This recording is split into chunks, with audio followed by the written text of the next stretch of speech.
하나님 말씀 봅니다. 마태복음 25장입니다. 31절에서 46절까지 한 절씩 교독합니다. 인자가 자기 영광으로 모든 천사와 함께 올 때에 자기 영광의 보좌에 앉으리니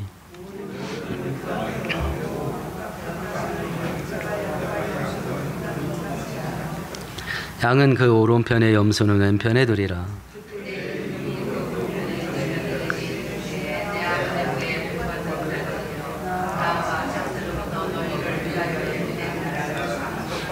내가 줄일 때에 너희가 먹을 것을 주었고 목마를 때에 마시게 하였고 나그네 되었을 때에 영접하였고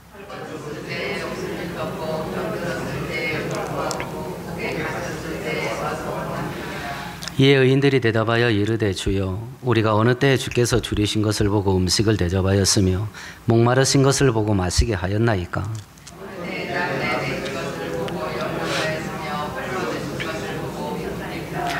어느 때에 병드신 것이나 옥에 갇히신 것을 보고 가서 배웠나이까 하리니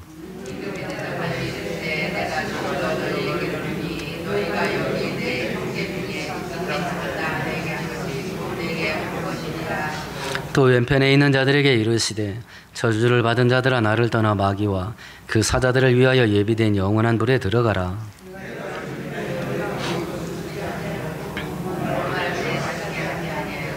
나그네 되었을 때에 영접하지 아니하였고 헐벗을 때에 옷 입히지 아니하였고 병들었을 때와 옥에 갇혔을 때에 돌보지 아니하였느니라 하시니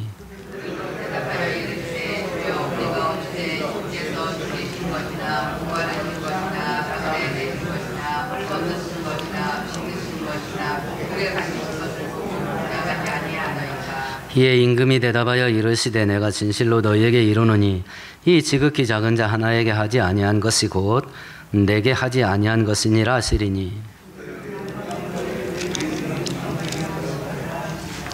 아멘 아멘. 성경은 예수님께서 마귀와 죄된 세상을 심판하시고 택한 성도들의 구원을 완성하시기 위해서 이 땅에 다시 오신다 그렇게 말씀하십니다. 그러나 예수님 재림의 날은 아무도 모를 것입니다. 성경은 우리들에게 진짜 성도는 정확히 재림의 날짜를 알지 못한다 하더라도 예수님의 재림을 급작스럽게 맞이하진 않는다. 하나님께서 재림 직전에 재림이 있을 것이라는 징조를 먼저 보여주신다. 그러면 재림 직전에 있을 징조가 뭐냐? 그게 마태복음 24장에 하신 말씀입니다. 그러면 재림 직전을 마지막 때를 살아가는 성도들은 어떻게 살아야 되냐? 깨어 있어야 된다. 성도들이 마지막 시대를 살면서 깨어서 사는 게 뭐냐 그럼? 깨어있는 신앙생활이란 어떻게 하는 것이 깨어있는 생활을 하는 거냐? 이걸 설명한 것이 25장입니다. 1절부터 13절까지 열 처녀 비유를 들어서 결혼식 그 들러리 처녀들의 예를 들었죠. 신랑 오시기를 등불과 기름을 준비하고 기다려야 된다. 등불은 세상을 비치는 성도들의 빛이라 그랬습니다. 마태복음 5장에 너희 착한 행실을 세상에 보여 저들로 하여금 너희의 착한 행실을 보고 하나님께 영광을 돌리게 해라. 이게 성도의 빛된 생활입니다. 이렇게 빛된 생활을 하면서 예수님을 기다리는 거, 이게 깨어있는 신앙생활이다. 두 번째, 14절에서 30절까지 저번 주에 다뤘던 본문입니다. 달란트 비유입니다. 주인께서 맡기신 것을 충성되게 관리하면서 주인의 유익이 되게 열매를 맺어야 된다. 그러면서 기다려야 된다. 오늘 본문은 양과 염소의 비유를 통해서 깨어있는 신앙생활이 무엇인지 설명하는 본문입니다. 뉴스를 주의 깊게 잘 보시고 그걸 마태복음 24장의 재림 직전에 있는 징조들과 늘 비교하면서 뉴스를 들으세요. 그러면 우리가 야 진짜 나 살아있을 때 예수님 올지도 모르겠다 라고 하는 생각이 절로 들 겁니다. 이런 마지막 때에 오늘 성경을 통해서 깨어있는 신앙생활을 해보고는 은혜가 있기를 축원드리겠습니다. 먼저 오늘 비유의 전체 그림을 한번 그려보십시다. 주인이 임금이 다시 왔답니다. 이거 예수님 재림한 겁니다. 이제 모든 사람들을 불러보았습니다. 심판을 하는 겁니다. 한 무리들은 오른편으로, 한 무리는 왼쪽으로. 오른편에 있는 자들에게는 하나님 나라 천국을 상속받으라 하고 양이라 일컬었습니다. 왼쪽에 있는 자들은 악인들이라 하였고 지옥의 저주를 선포하였고 염소라 하였습니다. 이 사람들이 왼쪽 오른쪽으로 갈라지는 근거가 무엇이냐? 가난하고 힘없는 자들을 도왔냐 안 도왔냐? 그것 가지고 왼편과 오른편으로 갈라지게 됩니다. 주의할 점이 있습니다. 그러면 착하고 선하게 살면 구원받고 자기만 알고 악하게 살면 남 돕지 않고 이렇게 살면 지옥 가냐? 아닙니다. 오늘 이 세 번째 비유의 주제는 25장이라고 하는 큰 틀 속에 있는 비유예요.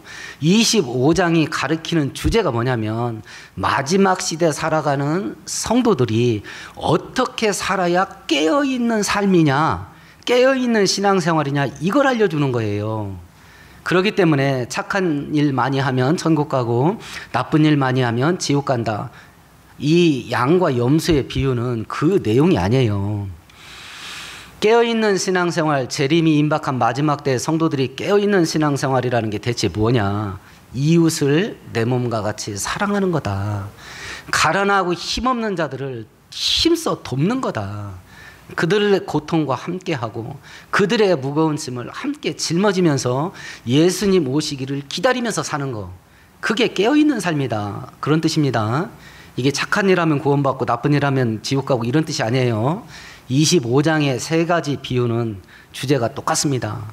깨어있는 신앙생활이 대체 어떻게 사는 거냐 하는 것이고, 양과 염소의 비유는 주님 오실 때까지 성도는 이웃을 내 몸과 같이 사랑하는 거고, 가난하고 힘없는 자들의 짐을 함께 짊어지고 살다가 예수님 오시기를 기다리면서 사는 거다.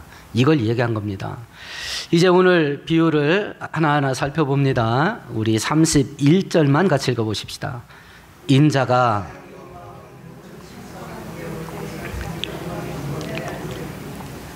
성경은 계속 예수님이 다시 온다는 건 반드시 일어날 실제적인 사건이라고 말합니다. 드디어 예수께서 이 땅에 오셨네요. 이 땅에 오시는 그 형태를 두 가지로 요약해서 설명했네요. 첫 번째는 자기 영광을 갖고 온답니다. 예수님이 이 땅에 올 때 영광스러운 모습으로 옵니다. 우리가 지금 입고 있는 이런 몸뚱아리 아니에요. 몸은 몸인데 영광스러운 몸입니다. 다른 말로 하면 부활의 몸입니다. 영적인 몸입니다. 천국에서 살 수 있는 몸입니다. 이 몸뚱아리 가지고 우리 용광로 속에서 못 삽니다. 누가 내려요? 이 몸뚱아리 가지고 우리 물속에서 못 삽니다. 누가 내립니다. 이 육체를 가지고 우리 천국 못 가요. 왜냐하면 구약 성경에 보면 죄된 것이 하나님을 바라보면 즉시 죽습니다. 하나님은 죄가 하나도 없는 거룩한 분이에요. 그래서 죄된 육체를 가지고 하나님께 나가면 죽습니다. 하나님께서 우리를 천국 데려갈 때 천국에서 살 수 있는 몸으로 바꿔놓고 데려가요. 그게 부활이에요. 그게 부활입니다.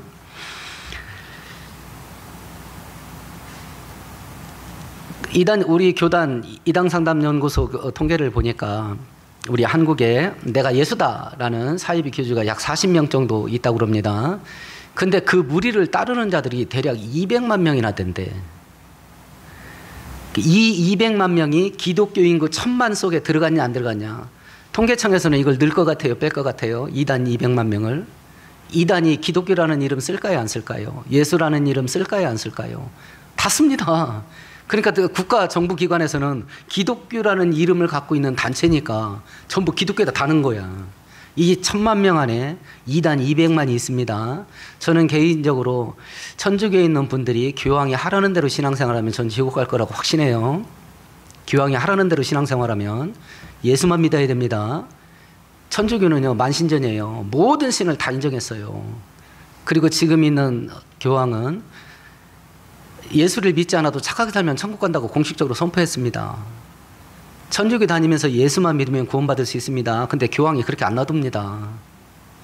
교황청이 그렇게 놔두지를 않아요. 그러면 우리 한국의 천주교가 약 150에서 200만 정도 되는데 그것도 빼야 됩니다. 진짜 천국에 들어갈 믿음 갖고 있는 성도가 이 1000만 명 가운데 몇 명 있을까요? 늘 자기한테 질문 던지세요. 내가 천국의 문턱을 넘을 수 있겠는가 없겠는가. 왜냐하면 지금은 재림이 임박한 때라 그렇습니다. 재림이 임박한 때라. 예수님이 영광스러운 몸으로 옵니다. 그래서 사이비 교주들은 예수가 아닙니다. 나이 먹고 늙고 있잖아요. 그거 보면 딱 알잖아요. 나이 먹고 늙어가고 있잖아요. 조만간에 관짜고 들어갈 겁니다. 그래서 예수가 아닙니다. 다시 오시는 예수님은 영광의 몸을 갖고 옵니다. 두 번째, 천사의 호의를 받고 옵니다. 천사의 호의. 그리고 구름을 타고 오시죠. 이 세 가지만 딱 기억하고 있어도 신천지 이런 데 안 갈 겁니다. 어머님 하나님 이런 데 안 갈 거예요. 지금 어머님 하나님 장길자 그분은 자기 남편 거 물려받았잖아요. 그렇잖아요. 그러면 이 재림 다시 오신 예수께서 하시는 일이 뭐냐? 32절 33절 같이 읽어봅니다. 모든 민족을 그 앞에 모으고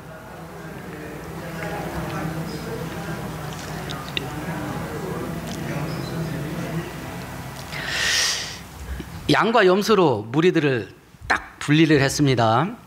양에게는 예수님 오시는 게 어떤 사건일까요? 구원이 완성되는 날입니다. 염소에게는 예수님 오시는 날이 어떤 날일까요? 심판이 완성되는 날입니다. 그래서 예수님의 재림은 양면성이 있습니다. 우리들에게는 구원의 완성이요. 그리고 염소들에게는 심판이 완료되는 날입니다. 그러면서 이제 양무리들에게 오른편에 있는 자들에게 축복을 선포하는 게 34절인데요. 같이 읽어보십시다. 그때 임금이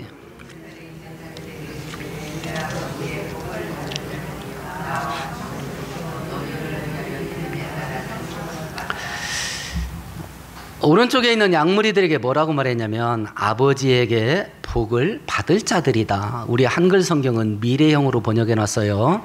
근데 원문 성경은 완료형으로 구분됐습니다. 성경을 기록한 헬라어 용법에서 완료는 과거 때부터 지금까지 행동이 계속 이어지는 걸 완료형으로 써요. 그러면 여기서 하나님 아버지께 복을 받을 자들이다. 이 사람들은 어떤 사람들이에요? 과거에는 어떤 사람들이에요? 복을 받은 사람이에요. 지금은요? 지금도 복 받은 사람이에요. 미래는요? 복 받을 사람이에요. 하나님의 복 받은 것이 먼 영원 전 과거부터 지금까지 쭉 이어오다가 앞으로도 영원히 이어질 겁니다.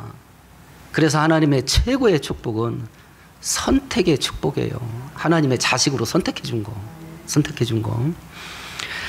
근데 그 선택을 언제 했냐면 34절에 보니까 창세로부터 했답니다. 천지창조 때부터. 정확하게 말하면 에베소서 1장 14절에 의하면 천지창조 이전에 그리스도 예수 안에서 우리를 하나님 자녀로 예정했다 그래요. 예정. 창세기 1장 1절 시작하기 전에 하나님의 전능하신 지혜 속에서 영원한 역사를 설계를 하실 때 지금 2000년대를 살아가는 이 시대에 나를 당신의 자녀로 살아가게 하는 자로 딱 선택한 거 천지창조 이전에 했답니다. 천지창조 이전에. 그러면 우리가 하나님의 자녀로 천지창조 이전에 예정되었는데 우리가 하나님의 자녀라고 한다면 아버지로부터 받을 떡고물이 있어야 될 거 아닙니까? 자식이 부모에게 받는 가장 큰 덩어리 축복이 뭐예요? 유산이죠. 한목에 받는 거. 유산을 상속받습니다. 오늘 34절에 하나님 아버지의 유산을 상속받으랍니다. 그게 뭐예요? 하나님이 우리들에게 상속해주는 유산이 뭡니까? 뭘 상속받으래요? 예비된 나라. 하나님 아버지가 우리들에게 유산으로 물려주는 게 뭐냐면 하나님 나라래요. 혹시 집문서 떠오르세요? 혹시 수십억, 수백억 입금되어 있는 통장 떠오르십니까? 하나님 아버지가 자식인 나한테 진짜 주고 싶은 축복이 뭐냐면 천국이에요. 이게 이 말을 들으면 막 가슴이 막 벌렁거려야 되는데 가슴이 벌렁거려야 됩니다. 하나님 축복의 핵심이 뭐냐? 예, 뭐 땅의 것도 있습니다. 건강의 축복, 돈의 축복, 그리고 지혜와 재능, 뭐 이런 거, 명예, 권세 많습니다. 목사인 저는 이런 거 달라고 기도 안 하냐? 아, 저도 합니다. 아, 사람인데 그거 없이 어떻게 살아요? 그거 없이 어떻게 삽니까? 하나님께서 우리에게 주시는 최고의 축복은 뭐냐면 하나님 나라니까 천국에 들어갈 자격은 있어야 될 거 아니겠습니까? 근데 죄인은 못 들어가요. 그래서 죄 용서함의 은혜입니다. 하나님 자녀가 아닌 자는 거기 못 들어갑니다. 그래서 하나님 자녀 삼아주시는 은혜입니다. 오직 천국의 백성된 선택된 자만 들어갑니다. 그래서 천국의 백성 삼아주심입니다. 우리는 이 세 가지를 똘똘 뭉쳐서 한 단어로 표현합니다. 구원의 은혜입니다. 이게 구원의 은혜예요. 죄를 용서하시고 하나님 자녀 삼아주시고 천국 백성 되게 하신 거, 이것이 하나님이 우리에게 줄 수 있는 최고의 축복이에요. 이게 구약 성경에는 하나님이 은혜 주시고 축복 주시는 하나님이라는 걸 뭘로 증명해 줬냐면 땅의 것 잘되게 하는 걸로 증명했어요. 아이 낳지 못하는 여자가 아이를 낳게 되고, 가난한 자가 부자 되고, 전쟁에서 패배하는 나라가 승리하게 되고, 꼬인 것이 풀려지게 되고, 막힌 것이 열려지게 되고, 이런 일들을 하나님이 계속 이스라엘 백성들에게 주시면서 봤지, 나는 너네들에게 복 주는 복의 근원이야. 내 말에 잘 순종하면서 살아라. 내가 더 줄게. 이게 신약시대로 넘어갑니다. 신약시대에 와서 예수 믿고 가난했다가 부자 됐다는 성경 구절 읽어보신 적 있으세요? 한 군데도 없습니다. 낮은 자리에 있다가 출세해서 성공했다는 성경 구절이 있는 줄 아십니까? 한 구절도 없습니다. 신약 성경은. 오히려 부자가 예수 믿고 전 재산 털어서 가난한 자에게 줍니다. 높이 있는 자들이 오히려 자기를 예수님의 종이라 하고 낮은 곳에서 섬깁니다. 하나님 대신 예수님이 이 땅에 오신 이유가 자기가 죽으려고 왔다 그러는데, 자기가 죽으려고 하는 이유가 뭐냐? 죄를 용서해 주시고 바로 이 천국을 상속받게 하려고 자기는 죽는다 그랬습니다. 하나님께서 우리에게 주시려는 최고의 축복의 핵심이 무엇인지를 신약 성경 때 딱 까져요.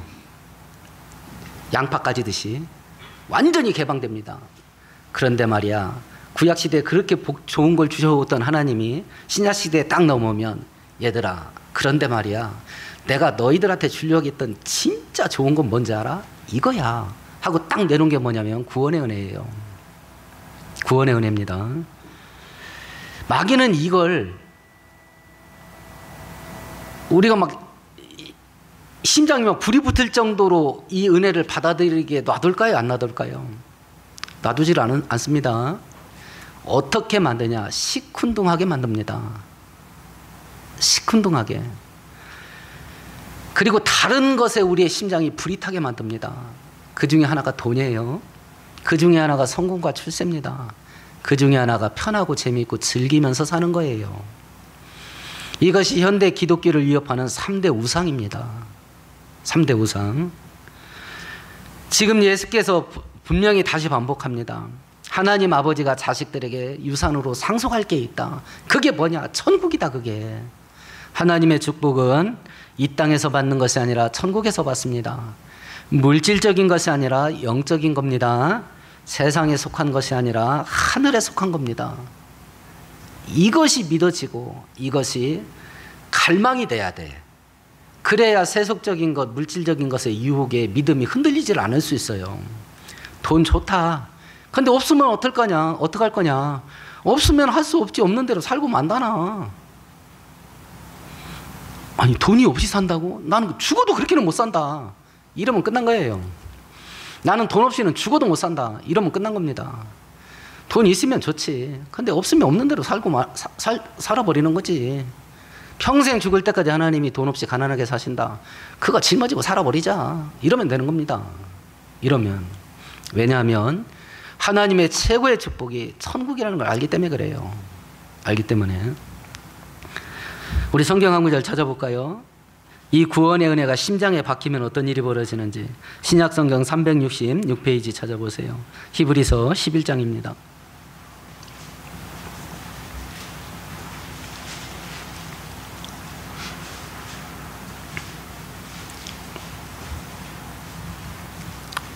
(35절에서) (37절까지) 천천히 같이 읽어봅니다.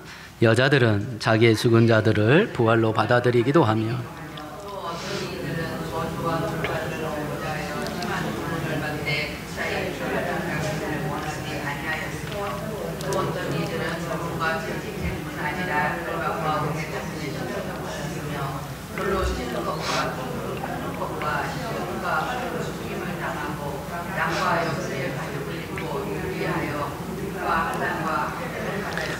지금 여기에서 언급된 것 중에 하나만 제대로 걸려도 우리 죽어나갑니다.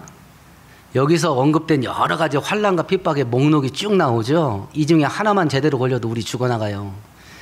그런데 이런 일들을 겪을 때 35절에 보니까 더 좋은 부활을 얻고자 했답니다.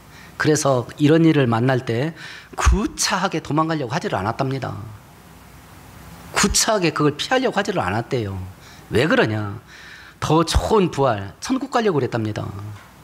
천국 가려고. 이런 일을 안 겪고 살면 좋지. 그런데 빨리 죽어도 땡큐다. 하나님 빨리 보러 가는 거니까. 이런 마음으로 이런 환난과 핍박을 구차하게 피하려고 하지를 않았답니다. 이것이 구원의 은혜가 심장에 박힌 자들의 모습이에요. 이것이. 그러면 이 우편에 앉은 자들, 하나님의 천국, 하나님의 나라를 유산으로 상속받을 자들이 칭찬받는 이유가 뭐냐? 오늘 본문 35절과 36절인데요. 같이 읽어봅니다. 내가 줄일 때에 너희가 먹을 것을 주었고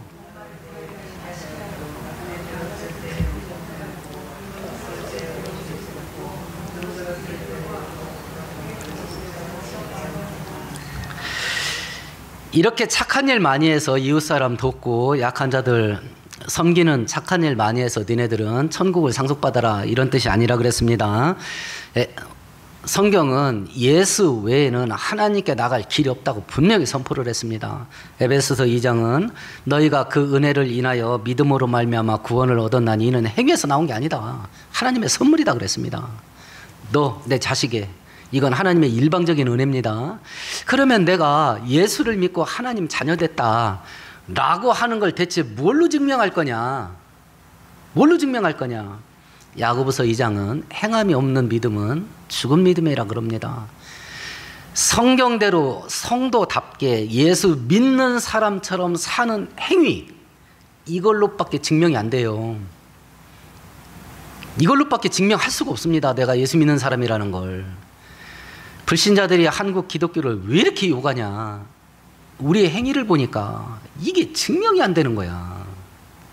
우리의 행위를 보니까 이게 증명이, 이거 도대체 믿을 수가 없어요. 내가 교회 다닌다는 걸 불신자가 볼 때 예수 믿는 자의 행위가 나타나는 거예요. 그런데 오늘 이 35절 36절은 믿는 자들이에요. 택한 자들이라 그랬습니다. 언제요? 창세전에 택한 사람들이라 그래요. 그러니까 35절 36절에 행위를 해서 구원받은 게 아니에요. 천지창조 이전부터 택함받은 자들이에요. 그런데 그의 삶을 통해서 35절과 36절이 행위로 증명된 거예요. 그래서 그들의 믿음이 진짜라는 것을 확증을 하게 된 거죠. 근데 37절에 보니까 이 사람들은 자기들이 뭔 일을 했는지도 몰라. 우리가 언제 주님을 그렇게 섬겼습니까? 우리는 주님을 직접 섬기지 않았는데요. 이랬을 때 예수님이 뭐라고 말했냐면 이 땅에서 지극히 작은 자, 그 사람한테 한 게 나한테 한 거다. 그래서 잠언 19장에 보면 가난한 자를 불쌍히 여기는 것은 나에게 꾸어주는 것이니 내가 그 선행을 갚아주리라. 가난한 자들에게 한 걸 하나님이 그거 나한테 한 걸로 내가 인정해 줄게. 이렇게 한 거거든요. 이렇게. 그러면 이 본문을 놓고 재림이 임박한 마지막 때에 우리가 깨어서 사는 게 뭐냐? 깨어있는 신앙생활 하는 게 뭐냐? 첫 번째는 이웃을 내 몸과 같이 사랑하는 겁니다. 사랑은 마음의 표현입니다. 그러나 그걸로 되는 게 아니다. 행위로 나타나야 된다. 도와라, 섬겨라, 함께 울고 웃어라. 그렇게 살면서 예수님 오시는 걸 기다리며 사는 게 깨어있는 삶이다. 깨어있는 삶. 염소에 대한 심판을 볼까요? 우리 41절과 42절 같이 읽어봅니다. 또 왼편에 있는 자들에게 이르시되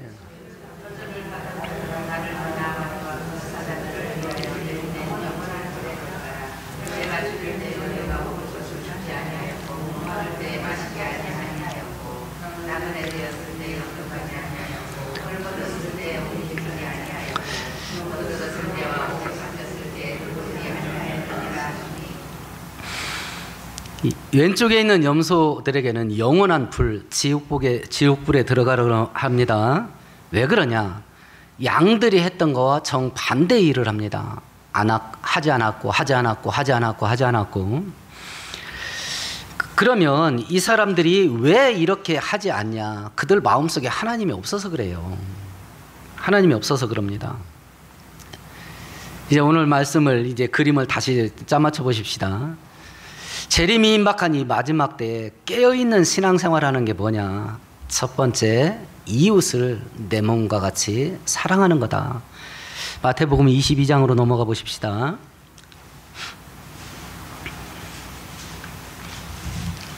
(36절부터) (40절까지) 한 절씩 교독합니다. 선생님 율법 중에서 어느 계명이 크니까?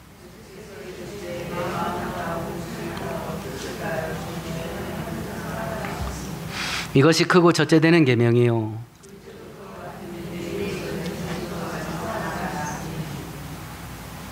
함께합니다. 이 두 계명이 온 율법과 선지자의 강령이니라. 아멘, 아멘. 예수께서 최고의 계명이 하나님 사랑하는 것과 이웃 사랑하는 것에 다 들어간다 그렇습니다. 깨어있는 신앙생활이라 하는 것은 예수님 올 때까지 이걸 실천하면서 사는 사람이다 라고 하는 것입니다. 양과 염소의 비유의 핵심은. 그럼 한 가지씩 생각해 보십시다. 내가 사랑해야 될 이웃이 어떤 사람들인가? 지금은 사람 같은 사람이 우리 주변에 많이 없어요. 사람 같은 사람이 많이 없습니다. 흉악해졌습니다. 학부모들이 교사들한테 어떤 짓을, 어떤 갑질을 하는지 막 뉴스에 올라오기 시작합니다. 참 대단합니다. 저 때만 해도 학교 가서 혼났다 가면 집에 가서 더 두드려 맞았는데, 이게 뭐 요즘 부모들이 미쳤나 보다, 이게. 미쳤나 보다. 자기도 그렇게 살고 지 자식한테도 그렇게 살으라 해. 오로지 자기만 중요하게, 자기 것만 챙기는 얌체로 만들어요. 나에게 온갖 갑질하는 사람이 주변에 있을 겁니다. 그게 내 이웃이야. 이거 사랑할 수 있겠나 없겠나? 나에게 사기를 쳐서 내 전 재산을 다 사라지게 만들었다고 한다면, 그래서 내 가족 중에 누군가가 심지어 자살까지 했다면 어떻게 해야 되나? 이런 이웃을. 상황이 이렇게 흉폭해지다 보니까 이웃에 대한 우리의 마음이 팍 죽어버려요. 애완동물 시장이 엄청나게 폭증을 합니다. 떼돈 버는 시장 됐어요. 애완동물 시장이. 그거 자체가 사회와 사람들이 병들었다는 증거예요. 원래 동물한테 써야 될, 내가 키우는 애완동물한테 써야 될 그 마음, 그거 누구한테 줘야 돼요? 사람한테 줘야 돼. 이웃한테 줘야 된다니까. 그게 성경적이에요. 근데 아무리 둘러봐도 그걸 줄 만한 놈이 없어, 내 주변에. 그러니까 짐승한테 주는 거야. 그러니까 병영상이라고요. 지금 키우는 애완동물 다 잡아먹으라 소리 아닙니다. 그렇다고요. 그 마음을 원래는 사람한테 줘야 돼. 근데 인간관계가 완전히 파괴돼 버리니까 그 마음을 짐승한테 주는 거예요. 저희 교회에 있었던 남희섭 장로님하고 식사하다가 이 얘기 듣고 저도 배꼽을 잡았는데요. 당신과 같이 사는 층에 이렇게 지체 정신장애 아이가 하나 있대요. 고등학교 나이인데 특수 학교에 다닌다 그래요. 한 번은 이제 엘리베이터 타고 내려가는데 그 아이도 타서 같이 내려갔답니다. 그 몇 층 내려가다 보니까 개를 안고 부부가 탄 거예요. 그러니까 이 부부가 막 이제 자기들끼리 얘기하면서 막 아빠 엄마 이러는 걔한테 야 아빠가 어쩌고 저쩌고, 여자는 걔한테 엄마가 어쩌고 저쩌고 이러니까 얘가 그 남자를 빤히 쳐다보고 걔를 낳으셨어요? 이러더라는 거야. 자꾸 묻지도 못하고 죽는 줄 알았다고 그러더라고. 이러는 거야. 이게 사람한테 가야 될 마음이라고. 근데 그 마음이 다 죽어버렸거든요. 그러면 이제 각자 본인에게 생각해 보셔요. 사람에 대한 긍휼의 마음, 이게 나한테 지금 있냐 없냐. 만일 이게 없다면 이 세 번째 양과 염소의 비유대로 못 살아. 마음이 없으니까. 이웃을 사랑하면서 주님 오실 때까지 기다리면서 사는 게 깨어있는 인생, 깨어있는 신앙생활이다라고 말을 했는데, 이웃을 사랑하는, 이웃을 향해서 갖고 있는 긍휼의 마음이 나한테 없다. 그러면 이대로 어떻게 사냐고. 그러면 깨어있는 신앙생활을 할 수가 없지. 할 수가 없는 거예요, 이게. 그러면 이웃을 사랑하는 마음이 있는 것 같다라고 한다면 두 번째 점검할 게 있어요. 그게 뭐냐면 35절과 36절을 다시 한번 읽어보십시다. 내가 줄일 때에 너희가 먹을 것을 주었고,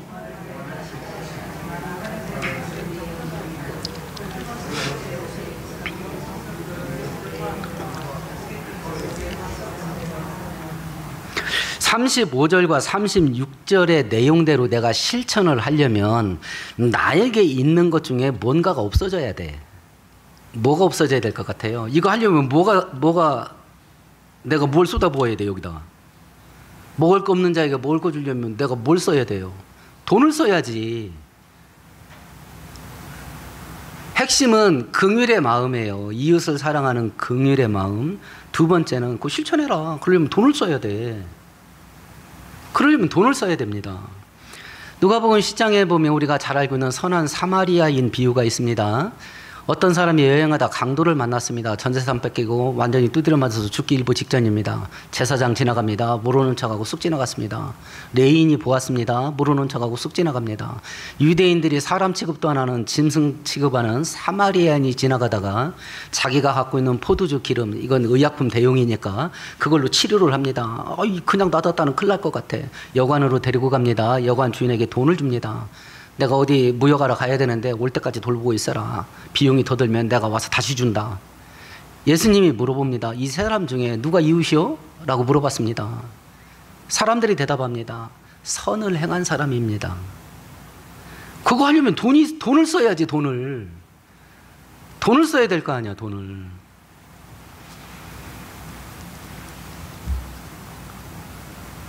한 가지 질문을 각자 던져보십시다. 나는 지금 왜 돈이 필요한가? 나는 지금 왜 돈을 벌고 있는가?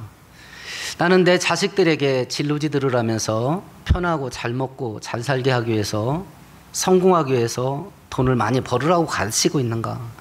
돈이 왜 필요한가? 나는 돈을 왜 벌려고 하는가? 우리가 앞에 살펴봤습니다. 세상 사람들은 예수님 오시기 바로 그날까지 먹고 마시고 시집가고 장가가는 일에 전념한다 그럽니다. 놀고 마시고 먹고 즐기는 일에 돈을 전부 씁니다. 그 일을 하려고 또 돈을 벌기도 합니다.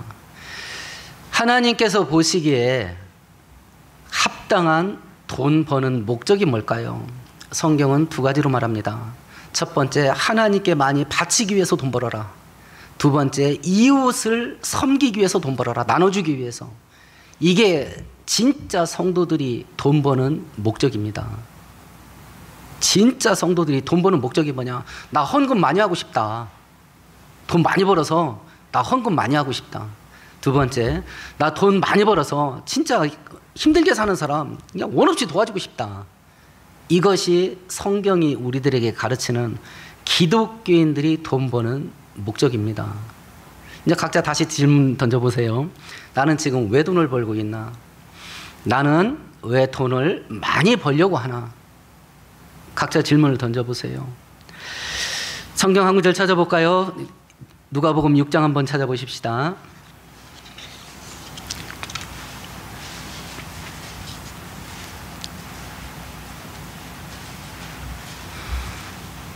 (38절) 함께 같이 읽습니다. 주라, 그리하면 너희에게 줄 것이니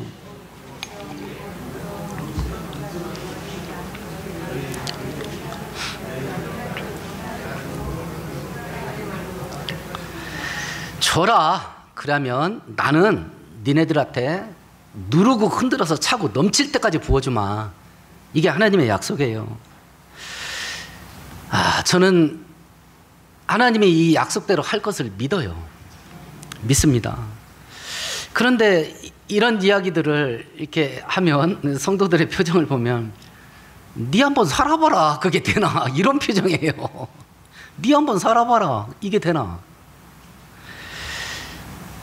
부자가 되려면 안 쓰고 모아야 되겠죠. 그리고 더 많이 벌어야 되겠죠. 이거 외에 다른 방법 혹시 생각하는 거 있어요? 내가 부자가 되고 돈을 많이 보유하고 살 수 있는 방법이 뭐냐? 모으고 더 많이 벌고. 이거 말고 다른 방법 있으세요? 뭐 물론 로또나 뭐 어떤 특별한 요행수가 있어서 대박 터지는 거, 그건 뭐 모든 사람이 다 겪는 건 아니니까. 가장 일반적인 것은 안 쓰고 모으고 그리고 더 많이 버는 거, 이거겠지요. 그러면 더 많이 벌려면 어떻게 해야 되냐? 몇몇 사람들은 위험한 투기에 뛰어들기도 하겠지만 정상적인 머리 갖고 있는 사람이라면 더 많이 일을 해야 되겠죠. 노동량을 투여해 더 많이 버니까 그것밖에 더 있어요. 돈 많이 버는 방법이. 그러니까 새벽같이 나가고 밤늦게까지 일하는 거라. 전도서에서 말합니다. 우리가 아침에 일찍 일어나고 늦게 잠자리에 누우며 수고의 떡을 먹는 것이 헛되고 헛되다. 하나님이 지켜주지 않으면 성을 지키는 자의 수고가 헛되다. 하나님이 지켜주지 않으면 돈 버는 자의 수고가 헛됩니다. 헛돼요. 대만 작가 중에 스웬이라는 사람이 있습니다. 자기계발과 경영 그리고 경제계통의 책을 써서 그 인기 끌고 있는 작가인데, 이분이 상경이라는 책을 썼어요. 그 책을 읽다 보니까 대만 최고 부자 중에 채만님 회장이라는 사람이 있는데 이 사람 이야기를 썼습니다. 보험업으로 시작을 해서 대만 최고 재벌 회장 된 사람입니다. 이 사람이 돈에 대해서 어떤 생각을 갖고 있는지를 쭉 설명을 한 거예요. 이 채만림 회장이 돈은 물과 같은 것이어서 많이 흘려보내야 많이 두른다, 이렇게 생각을 했답니다. 그래서 사업을 하면서 내가 사업하는 목표를 무엇으로 삼을까? 대만 재계세율 1등 되는 거, 매출 최고 찍는 거, 이걸 사업의 목표로 삼는 거냐? 이 사람은 무엇을 사업의 목표로 삼았냐면 자기 직원들 부자 만들어주는 걸 사업의 목표로 삼았어요. 나는 내 직원들 전부 다 부자 만들어준다. 대박이지요. 그러니까 뭐 시도 때도 없이 돈을 직원들에게 나눠줘. 막 어떤 때는 막 수백억씩 나눠줍니다. 그걸 막 풀어주는 거야. 1인당 막 1억 7천씩 받았다 그러더라고. 해마다 연말에 연봉의 50%를 상여금으로 줬답니다. 이런 회사 다니는 직원들 도중에 이직할까요? 사표 낼까요? 안 낼까요? 죽어라고 안 나가. 직원들이 죽어라고 안 나가. 그리고 회사가 커지면 자기 봉급도 올라가고 더 많이 받으니까 죽어라고 일해줘. 그래서 직원들이 이 채만림 회장을 대만 최고의 부자 만들어준 겁니다. 대만 최고의 부자로. 하나님은 어떨까요? 나 헌금 많이 하려고 돈 벌어야 되겠습니다. 나 가난하고 힘없는 자들의 눈물을 내 돈을 써서 씻어주고 싶습니다. 그들의 탄식을 제가 돈을 써서 조금이라도 덜어주기 위해서 나 부자 돼야 되겠습니다. 이러고 돈 벌겠다고 달라들면 하나님이 너 심장이 막 벌렁거릴 것 같은데. 그죠? 어떤 마음이 드세요? 해볼까? 이런 마음 드세요? 아니면 네 해봐라 되나? 이런 마음이 드세요? 어떤 마음이 드세요? 그리고 자식에게 이걸 가르칠 수 있겠어요? 너 하나님 앞에, 하나님께 헌금 많이 하기 위해서 돈 많이 벌어야 된다. 너 가난하고 힘없는 자들 많이 도와주기 위해서 돈 많이 벌어야 된다. 이걸 자식에게 가르칠 수 있겠어요? 그렇게 하면서 사는 것이 깨어있는 신앙생활이다. 이걸 얘기한 겁니다. 성경이. 오늘 말씀 생각하시면서 우리 함께 통성으로 기도하십시다.